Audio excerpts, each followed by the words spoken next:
నమస్తే పటాస్ న్యూస్ కు స్వాగతం. చలో మరి అడి పటాస్ న్యూస్ షురూ చేసుకుందాం. హెడ్లైన్స్ చూద్దామా? ఒకసారి చూద్దాం. పారు అసెంబ్లీలో నడిచింది అప్పుల లొల్లి, ఆఖరి నాడు గట్టిగైంది పంచాయతీ.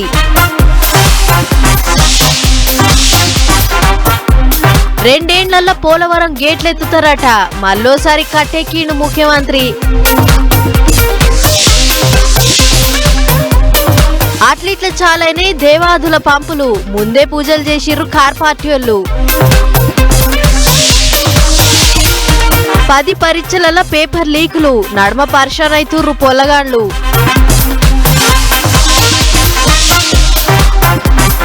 ఓ దిక్కు ఎండలు, ఇంకో దిక్కు నీళ్ల తిప్పలు, పల్లెల పొంటి ఆగమాగమైతుర్రు జనాలు. పైసలు తీసుకొని పాడైన తిండి పెడుతుర్రు, జర చూసుకొని తినుర్రి పబ్లిక్.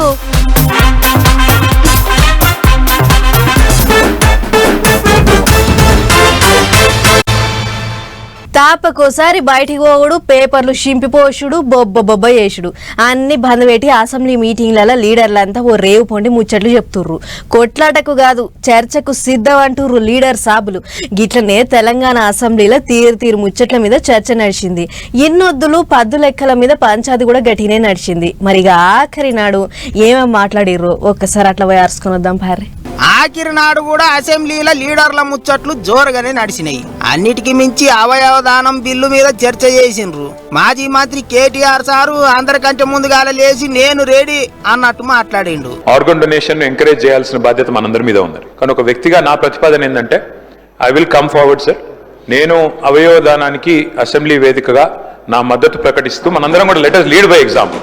హౌస్ నుంచి మనందరం కూడా ఇక్కడ ఉన్న వాళ్ళందరం కూడా if we can lead by example, మన ఒక్కొక్కరం కూడా 2 లక్షల మందికి 3 లక్షల మందికి ప్రతినిధులం సార్ ఇక్కడ. మనం let us lead by example. మన నియోజకవర్గాల్లో ఆర్గన్ డొనేషన్ ని ఎంకరేజ్ చేస్తే నేను వరుస ముందుండి నేను సంతకం పెట్టడానికి మొదటి సభ్యుడిగా ముందుకు వస్తున్నది. తల్లి ఓ జన్మనిస్తే అవయవదానం మళ్ళో జన్మనిస్తుంది అన్నట్టు మాట్లాడిండ్రు లీడర్లు అంతా.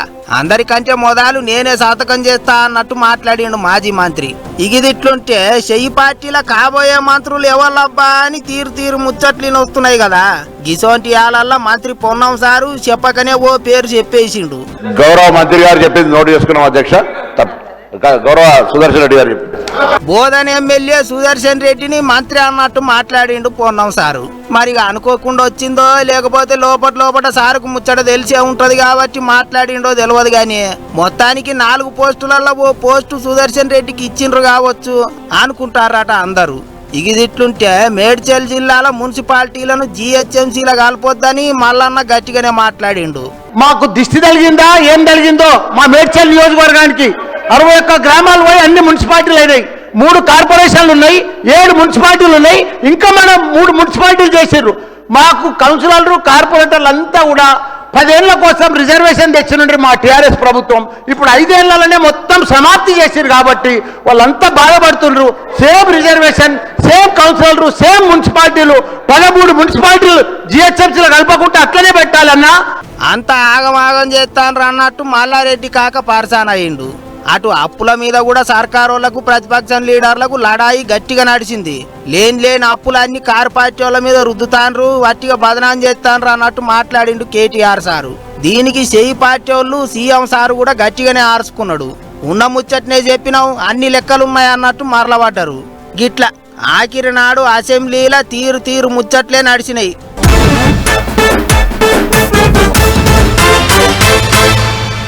ఈసారి మునం పట్టినామంటే ఈడవద్దు, పని చాలు చేసినామంటే కొస్సెల్లేదా కాగొద్దు అన్నట్టే చేస్తుర్రు ఏపీ సర్కారు వాళ్ళు.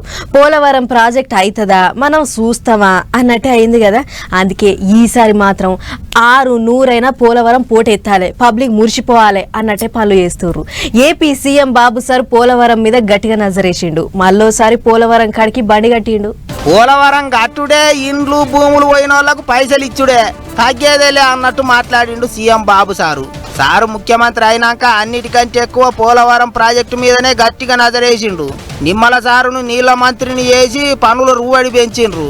అటు సెంటర్ సర్కారు వాళ్ళు కూడా పైసలు ఇస్తాండ్రు కాబట్టి మళ్ళీ రేవు పోంటి అన్ని చక్కబెట్టే యుగురం చేస్తున్నారట. ఇక గురువారం మళ్ళోసారి గాలి మోటార్ వేసుకొని ప్రాజెక్టు కాడికి పోయిండు సారు. ఈసారి ఇంజనీర్లతోనే కాదు పబ్లిక్ తోని కూడా ముచ్చట్లాడిండు. 2027 కల్లా ప్రాజెక్టు కట్టి నీళ్లు ఇడుస్తాం అన్నట్టు చెప్పిండు. అంతేకాదు నీళ్లు ఇడవక ముందే ఇండ్లు భూములు పోయిన వాళ్లకు పరిహారం ఇస్తాం అన్నట్టు హామీ ఇచ్చిండు సారు. 2027 డిసెంబర్కి ప్రాజెక్టు పూర్తి ఉంటే 2026 డిసెంబర్కి మీ అందరికీ పునరావాసం కల్పించే కార్యక్రమానికి శ్రీకారం చుట్టమని ఆఫీసర్లందరినీ కోరుతున్నా. కలెక్టర్స్ ఇక్కడే ఉన్నారు, సెక్రటరీ గారు ఇక్కడే ఉన్నారు, వారికి ఒకటే ఆదేశాలు ఇస్తున్నా. వీళ్ళందరికీ పునరావాసం కల్పించిన తర్వాత కూడా వాళ్ళకు జీవన ప్రమాణాలు పెరిగేదానికి ఏమేం చేయాలనో అవన్నీ కూడా ఇవ్వాల్సిన అవసరం ఉంది. అటెనక బస్ ఎక్కి ప్రాజెక్టు కాడికి పోయిండు. పనులు ఏం దాకొచ్చినాయి ఏం కథ అని ఆఫీసర్లను ఇంజనీర్లను అందరిని అడిగి తెలుసుకున్నాడు. ఎక్కడ లోటు చేయొద్దు, ఓ రూపాయి ఎక్కువైతే మాయ బందోబస్తుగా చేయాలి పని అన్నట్టు చెప్పిండట. పనిలే పని పాత సర్కారులను కూడా గట్టిగానే ఆర్చుకున్నాడు ముఖ్యమంత్రి. రేపు మళ్ళా వచ్చి మీకు చెప్పొచ్చు ఏదో చేసేస్తానని. ఏమీ చేసేటి ఏమి ఉండవు. వీళ్ళకి అధికారం తప్ప పోలవరాన్ని ఏం చేసేదో మీరు చూశారు. ఎప్పుడో పూర్తి అయిపోయి ఉండాలి. ఆ రోజు తెలుగుదేశం ప్రభుత్వం కంటిన్యూ అయి ఉంటే 2020కి పోలవరం ప్రాజెక్టు పూర్తయి మీ అందరికీ పునరావాసం కూడా ఇచ్చి మీరు కూడా ఇప్పటికి సెటిల్ అయ్యేవారు. గిట్ల పోలవరం కట్టేదాకా నిద్రపోయేదే లేదన్నట్టు ముచ్చట్లు చెప్పిండు సారు. 2 ఏండ్లల్లో ప్రాజెక్టు కట్టాలి, నీళ్లు బారియాలి, రైతులంతా సంబరపడేటట్టు చేయాలి అన్నట్టు ముంగటికి పోతుండ్రట. మంచి ముచ్చట్నే. ఏండ్ల సంధి అగో ఇగో అనుకుంటూ వస్తుండ్రు. అసోంటిది ఈసారన్న పోలవరం గేట్ల పోంటి గంగమ్మ పోటెత్తితే చాలు అనుకుంటారు ఇప్పుడు పబ్లిక్. మరి 2 ఏండ్లల్లో ఏ పార్టీకి పెడతారో చూడాలి అనుకుంటారట ఇంగింతమంది.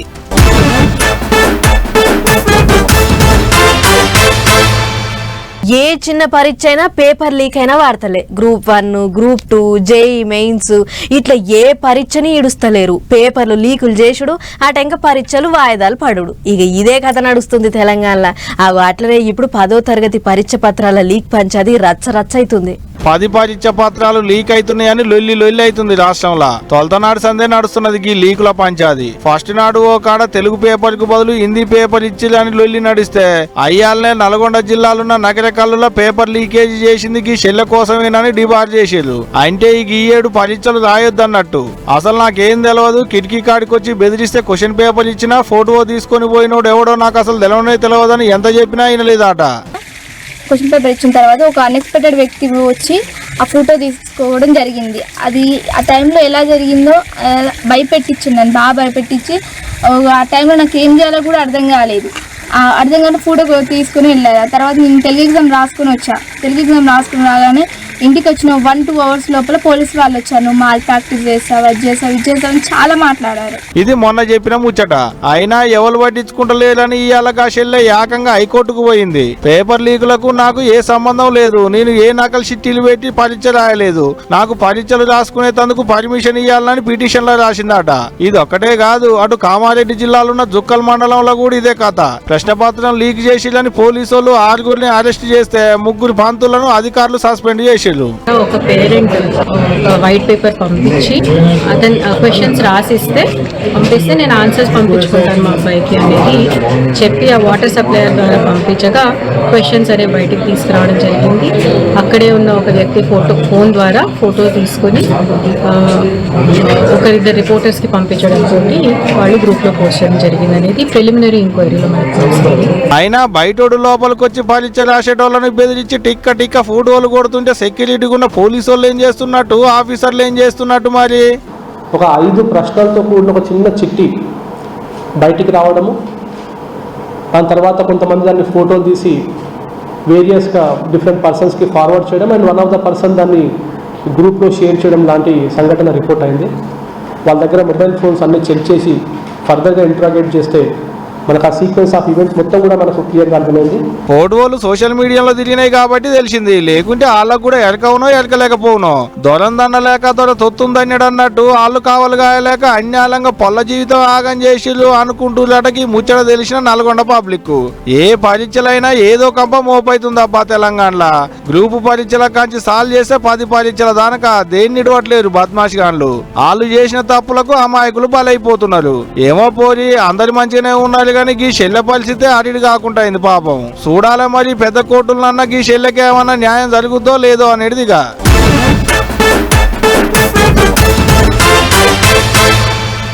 వెనకటి రోజుల్లో ఇల్లు కట్టాలంటే ఏం చేసేటిది మనోళ్ళు మనిషిలోతు పునాది తవ్వి బందోబస్తుగా రాయితోని పునాది కట్టేది, పెడ్చిపోకుండా పొద్దుమాపు నీళ్లు పోసి గట్టి చిక్కినాక మీదంగా గోడలు కట్టేది, ఆ టెంక టాపేసేది. అదంతా అప్పుడు. ఇప్పుడు పిల్లర్లు లేపుతుర్రు, బీవులేస్తుర్రు, టాపులేస్తుర్రు, గోడలు లేపుతుర్రు. ఎంత ఎత్తు కట్టినా ఇక పిల్లర్ల మీద ఆగాల్సిందే, పునాది అనేదే లేదు. ఆ గట్ల పునాది లేకుండా కట్టినందుకే ఇంత కథ ఏందిడ. ఏం పనిమంతులురా నాయన, పనిమంతుడు పంది చేస్తే కుక్కతోక దాకి కూలిపోయిందట. అగో అట్టనే ఉన్నది గీళ్ళ పనితనం కూడా. గట్లేసిన పందిరన్నా ఇంత గుంట దోవి గుంజలు గట్టిగా బాస్తే మీదేసిన కమ్మల బరువుకు 4 వద్దులన్నా నిలబడుతుంది కానీ అంతకంటే అధ్వానం ఉన్నది గీ బంగ్లా. భద్రాద్రి కొత్తగూడెం జిల్లాలో ట్రస్ట్ పేరు మీద బంగ్లా కడుతుంటే తుప్పుక్కున కూలిన ముచ్చట ఎరుకున్నదే కదా. అది కూలినప్పుడు 5-6 దానిక దాంట్లో పని చేస్తురాట. అంటే వాళ్ళంతగా కూలిన గోడల సందులో ఇరుకబట్టిరు అన్నట్టు. అట్టిట్టవు 10 గంటల దానిక తిప్పలబడి కామేశ్వరరావు అనేటి ఒక ఆయనను బయటికి గుంజిరాట. కానీ అయినా పాయిద లేదు అంటున్నారు. దవాఖానలకు తీసుకుపోయినాక జీవిడిచిండట. ఇంకా కూడా 4 దానిక ఉండొచ్చు అని అంటున్నారు అధికారులు. పెద్ద ముచ్చట ఏందంటే ఓ ఆడ మనిషి కూడా ఉందాట పాపం. మరి గట్టెట కూలింది, గంత భయం లేకుండా కడుతురా అంటే భయం ఉంటే గట్టెందుకు అలక తక్కువ కట్టుడు కడతాడు. మనోడు కట్టేటి బంగ్లాకు ఎవరి పర్మిషన్ కూడా లేదట. ఎటువంటి పర్మిషన్లు లేకుంటే ఎట్ట కడతావా అని అడిగినందుకు పబ్లిక్ మీదకే మరల పడుతుండు కాక.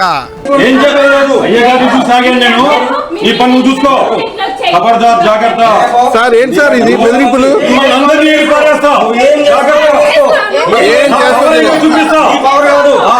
మీ నాన్న మీ తాత ముత్తోతలు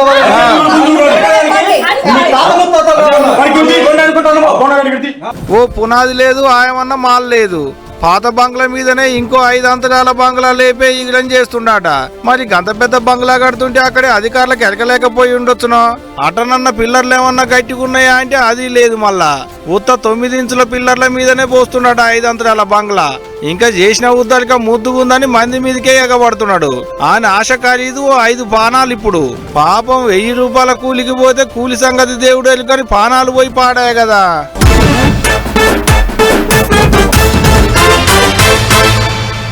సర్కార్ కొలు వస్తే చాలు కొందరు గొప్పలకు పోతారు. మనకేంద్ర పని చేసినా చేయకుండా అడిగేటోళ్ళు ఉండరు, సర్కార్ కొలువు కదా అదంతే అన్నట్లు పని పాత్రేసి ఏతుల పురాణం అందుకుంటారు. కానీ సర్కార్ ఇస్తున్న జీతంలో ప్రతి రూపాయికి న్యాయం చేసే ఉద్యోగులను ఏళ్ల మీద లెక్క పెట్టొచ్చు. అలా మన యాదాద్రి జిల్లా కలెక్టర్ ఓ అడుగు ముంగటే ఉంటాడు. టైం దొరికితే చాలు బండి తీసి ఊర్ల పొట్టి తిరుక్కుంటా జనాల తిప్పలరుచుకుంటాడు. ఇక చూడుర్రి ఓ తండాకొచ్చి గర్భిణీతోని ఎట్లా ముచ్చట పెడుతుండో. ఏమో అనుకున్నాం గాని యాదాద్రి కలెక్టర్ హనుమంతరావు సార్ల డాక్టర్ కోణం కూడా ఉన్నట్లుందిగా. మెళ్ళ స్కెతస్కోప్ లేకున్నా కూడా దాఖాన కాయిదాలు మలేసిండు సారు. డాక్టర్లను పక్కెమ్మటి కూసోబెట్టుకుని రిపోర్టర్ల ముచ్చట్లన్నీ అడిగి తెలుసుకుండు. అన్నట్లు గీ నడమ అమ్మకు భరోసా, అదే గర్భిణీ మహిళలకు ధైర్యం చెప్పే కార్యం పెట్టుకుండు కదా. అగోగా ముచ్చట మీద తుర్కపల్లి మండలం రామోజీ నాయక్ తండాకు పోయిండు సారు. అఖిల అనే అక్కోళ్ళ ఇంటికి పోయి అక్కను ముంగట కూసోబెట్టుకుని మంచి షెడ్డలు అడిగిండు. ఏమరా అఖిల మంచిగున్నావా, యాళ్ళకు మందులు వేసుకో, మనసు నిమ్మలా ఉండేటట్లు చూసుకో, టెన్షన్ పడొద్దు, బలం తిండి తినాలే, అట్లయితేనే పుట్టబోయే బిడ్డ బలంగా ఉంటది, నువ్వు కూడా మంచిగా ఉంటావు, ఏం చెప్తున్నా అని జాగ్రత్తలు చెప్పిండు. కొద్దిగా మంచిగా దీని పెట్టాలమ్మా. తింటుందా వామిటింగ్స్ అట్లా అంటుందా? మరి ఏం లేదు కదా. పల్లి పట్టి అట్లాంటివి, తర్వాత ఉంటాయి కదా ఆకుకూరలు, మీకు అన్ని దొరికేవే కదా టోటల్. మంచి పొలాల మధ్యలో ఉంది బ్రహ్మాండంగా ఇల్లు కూడా. గదన్నట్లు ఇక పొద్దులు నిండితే సీదా సర్కార్ దవాఖానాకే ఒర్రి, ఖర్చులు రయాలు తగ్గించుకోర్రి, కాన్పులు సర్కార్ దవాఖానా మంచిగా చేసుకోర్రి. ప్రైవేట్ వాళ్ళ కంటే మంచి డాక్టర్లు ఉంటారు, కావాల్సిన మందులు ఇస్తారు, అన్ని తీర్లా అరుచుకుంటారు అన్నట్లు పూసగుచ్చిండు సారు. ఆ టెన్క పేయికి మరింత బలాన్నిచ్చే న్యూట్రిషన్ కిట్ ఇచ్చి ఈ కాడ నుంచి నెలలో ఒక్కరోజు అమ్మకు భరోసా కార్యం జిల్లా అంతటా ఉంటదని చెప్పుకొచ్చిండు. అంతేకాదు దవాఖానా శాఖల పనిచేసే ఉద్యోగులంతా గిట్ల నేను వచ్చినప్పుడే కాదు ఊర్ల పొంటి మీ డ్యూటీలు నియతగా చేయాలి, గర్భిణీలకు జాగ్రత్తలు చెప్పి వాళ్ళకి అవసరమైన మందులు టైంకి ఇయ్యాలి అని ఆర్డర్ వేసిండు. ఏదేమైనా యాదాద్రి జిల్లా కలెక్టర్ పనితనమే పనితనం వల్ల టైం దొరికితే చాలు ఏదో ఆఫీస్కు షెక్కిల పోతాడు, హాస్టల్ల పొంటి తిరుగుతాడు, ఏది లేకుంటే గిట్ల జనాల మంచి షెడ్ అరుచుకునే పని పెట్టుకుంటాడు. ఉండాలే ఈసొంటి కలెక్టర్ అని తారీఫ్ చేస్తుర్రు సార్ పనితనం చూస్తున్న అక్కడి పబ్లిక్.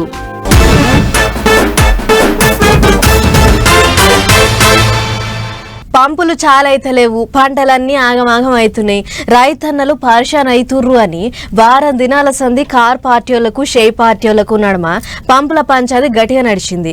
కాలువలకు నీళ్లు ఇడవకపోతే లొల్లి గట్టిగా చేస్తాం అన్నట్టు తయారైనరు కార్ పార్టీలు. అయితే లొల్లి చేసే ఛాన్స్ మీకెందుకు ఇస్తాం, పంపులు చాలు చేస్తాం, అందరినీ దిల్కుష్ చేస్తాం అన్నట్టు కదిలిర్రు మంత్రులు. మరిగా ఆ కార్యం ఎట్లెట్లా నడిచిందో చూడాలి కదా. పన్రి పంపుల పంచాయతీ చేయబట్టి లీడర్ సావులకు కంటి మీద కునుకు లేకుండా అయ్యిండే. ఓ దిక్కు రైతన్నల గోస, ఇంకో దిక్కు ఏగస్ పార్టీల లొల్లులు. అందుకే ఆ పంపులకు ఏమైందో పాడగాను ఎటనన్నా చేసి వాటిని చక్కగా చేయాలి, నీళ్ళు ఇడవాలి అని ఆఫీసర్లను ఇంజనీర్లను ఎంటబడి పని చేయించి ఆఖరికి అనుకున్నది సాధించిండ్రు. మొన్న వారం కింద పోతే పంపులు చాలగాక పతార మొత్తం పోయింది. అందుకే ఈసారి ముందుగానే 1-2-3 మాటలు అందరితోని మాట ముచ్చట్లు చేసి అక్కడికి పోయిండ్రు.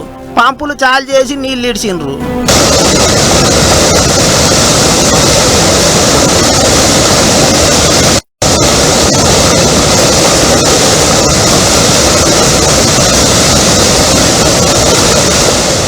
ఇక మిషన్ అన్నాక పాడు కాకుండా ఉంటుందా?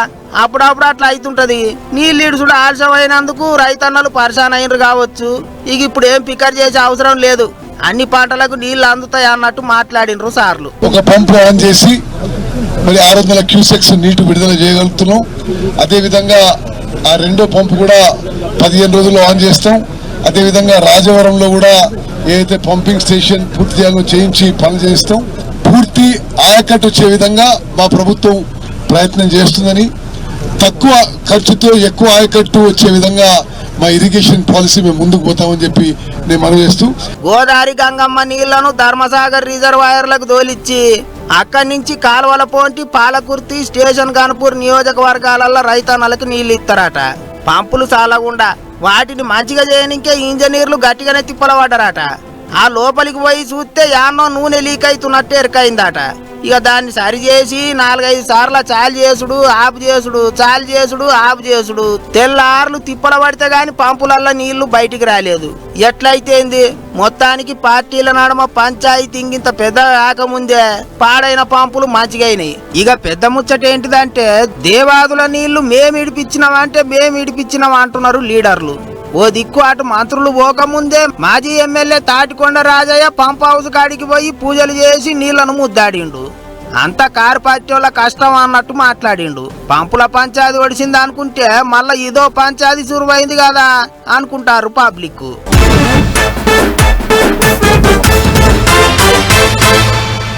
రోనీ కార్తెల రోలు వగిలేటట్టు ఎండలు కొడతాయి అంటుంటారు పెద్దలు. కానీ ఇంకా రోనీ కార్తె రానే రాలేదు, ఎండలు దంచి కొడుతున్నాయి.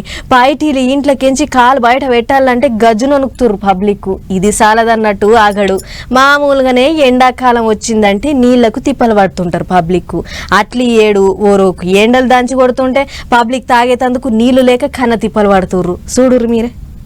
ఎండాకాలం గోలిగే బిందెడు నీళ్లే బంగారం అవుతున్నాయి పబ్లిక్ కు. ఏమిట్లకేం లేదు, ఎండలు దంచి కొట్టుడుతోని భూగర్భ జలాలు ఎండిపోయి నీటికి ఊటలేక గీ తీరిగా బిందెలు పట్టుకుని రోడ్డెక్కి అక్కలు. పంట పొలాల సంగతి దేవుడేలు కానీ పబ్లిక్ తాగేతందుకు సుక్క దొరుకుతలేవు నీళ్లు. అందుకనే సిద్దిపేట జిల్లా కోహెడ మండలంలో ఉన్న పెద్ద సముద్రాల ఊళ్ళో ఉండేటి అక్కలంతా ఖాళీ బిందెలు పట్టుకుని రోడ్లెక్కిరు. అటు ఏపీలున్న అనంతపురం జిల్లాలో కూడా గిదే కథ. ఆడ కూడా అంతే, తాగేతందుకు నీళ్లు ఇయ్యి మహాప్రభు అనుకుంటా గిట్ట రోడ్డు మీద ఎక్కి నిరసనలు చేసిరు అక్కలు. మమ్మల్ని ఎవరు పట్టించుకోవడమే లేదు. మున్సిపల్ కమిషనర్ మాకు న్యాయం చేయడానికి మా పరిస్థితి చూడండి. పండి టైంలో పెద్దలకు మేము కూడా పూజ చేసుకోవాలి కదా, నీళ్ళు లేవు, పడుకోలేదు, ఇంట్లో పరిస్థితులు ఘోరంగా ఉన్నాయి సార్. అంతే ఉంటది అక్క, అధికారులు మారుతారు, యాడో పదవి వస్తుంది వాళ్ళకు, కానీ మనస్ వంటి వాళ్ళ బతుకులు మాత్రం అస్సలు మారవు, ఇట్టనే ఉంటాయి. గాయంత ముచ్చట ఎడక లేకుంటే అట్టక్క. అయినా మన బాధలు వాళ్ళకి అక్కెలకొచ్చేటి కాదు కదా మరి, అందుకనే ఎవరు పట్టించుకుంటలేరు. నీళ్లను కొనుక్కొని తాగాల్సి వస్తుందట పాపం. బిందెడు నీళ్లకు 10-15 రూపాయల వరకు వసూలు చేస్తున్నారట. ఇది చాలదన్నట్టు ఎండలు ఇటు మోపైనాయి. రోని కాలితే రాకముందే రోడ్లు వగిలేటట్టు కొడుతున్నాయి ఎండలు.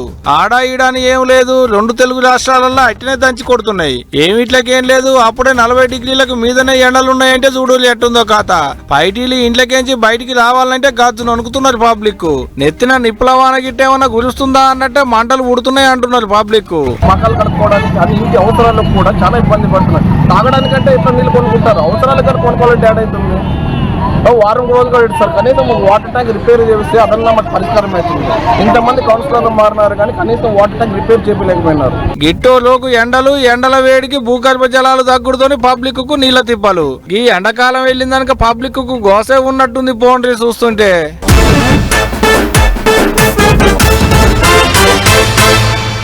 కుంభమేళా తర్వాత అంతటి పేరుకెక్కిన జాతర ఏదన్నా ఉన్నదంటే అదొక్క మన మేడారం సమ్మక్క జాతరే.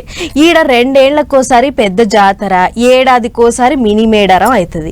ఇక జాతర చిన్నదైనా పెద్దదైనా భక్తులు మాత్రం ప్రతేడు శితం వస్తారు, మొక్కులు పెట్టుకుంటారు. మరి మొన్నైన మినీ మేడారం జాతర కాడ నుంచి ఇప్పటిదాకా భక్తులు ఎన్ని కానుకలు ముట్ట చెప్పిర్రు, హుండీలు లెక్క పెట్టంగా ఎంత ఆమ్దాన్ వచ్చిందో మనం కూడా చూడాలి కదా. చలో. ఆదివాసి వనదేవతలైన సమ్మక్క సారక్క గుళ్ళే హుండీ లెక్కింపు కార్యం మాజోరుగయ్యింది. మొన్నైన మినీ మేడారం జాతరే కాకుండా పోయినేడాది అక్టోబర్ కాడ నుంచి ఈ మార్చి దాకా మొత్తం ఎంత ఆమ్దాన్ వచ్చింది, తల్లులకు ఎన్ని కానుకలు పడ్డాయని హుండీలన్నీ దులిపిర్రు పూజార్లు. మొత్తం 1,08,03,173 రూపాయల హుండీ ఆదాయం వచ్చిందట. ఇక అంతకంటే మొదలు గుళ్ళే ఆడాడ పెట్టిన 54 హుండీలను ఒకతానికి పట్టుకొచ్చి ఒక్కో దాన్ని తాళం తీసిర్రు. అన్నిటినీ ఒక పట్ట మీద కుప్ప పోస్తే ఇగో గింత రాశయింది.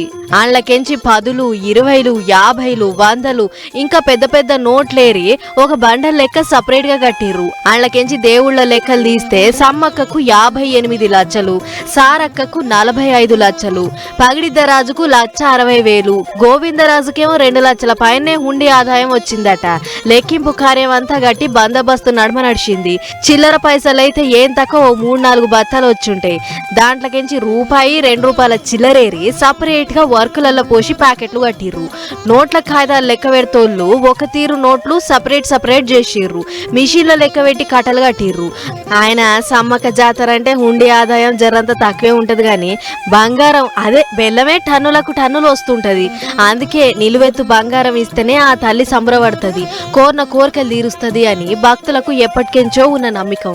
కాబట్టి హుండీలేసే పైసల కంటే బంగారం ముట్ట చెప్పేతందుకే ఎక్కువ మంది పారం చూపిస్తుంటారు అని అనుకుంటుర్రు ఈ హుండీ లెక్కింపు కార్యం చూసిన భక్తులు. ఏదైతేంది గాని సమ్మక్క జాతర అంటే అదో తెలంగాణ కుంభమేళ, కోరిన కోరికలు తీర్చే కొంగు బంగారం అని కోట్ల మంది నమ్మిక. అసొంటి వనదేవతకు ఎంత ఇచ్చినా తక్కువ పొర్రి అని అనుకుంటుర్రు ఈ ముచ్చట చూసిన భక్తులు.